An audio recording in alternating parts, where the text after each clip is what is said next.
ஒரு குருவி தேனியை பார்த்து கேட்டுச்சாம், நீ எவ்வளவு கஷ்டப்பட்டு ரெஸ்ட் இல்லாமல் கடினமா உழைச்சு தேனை சேமித்து வைக்கின்றாய்.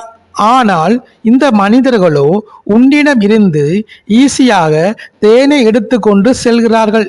இது உனக்கு கவலையா இல்லையா? நீ கவலைப்பட மாட்டியா என்று கேட்டுச்சாம். அப்ப தேனி சொல்லிச்சாம், இல்லை இல்லை, அதற்கு நான் கவலைப்பட மாட்டேன், சோர்ந்து போகவும் மாட்டேன்.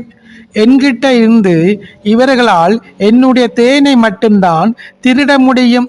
ஆனால் தேன் எடுக்கின்ற என்னுடைய கலையை, திறமையை இவர்களால் திருட முடியாது.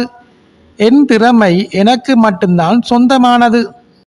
இதுதான் அவர்களுக்கும் எனக்கும் உள்ள வித்தியாசம் என்று சொல்லிச்சாம். தேனிக்கு மட்டுமில்ல, மனிதர்களாகிய நமக்கும் அப்படித்தான். ஒருவருடைய திறமையை ஒருவரால் திருட முடியாது. தன்னம்பிக்கையோடு நம் தனித்திறமைகளை வளர்த்து வாழ்வில் வெற்றி பெறுவோம். இந்த கதை உங்களுக்கு பிடித்திருந்தால் லைக் பண்ணுங்க, சப்ஸ்கிரைப் பண்ணுங்க.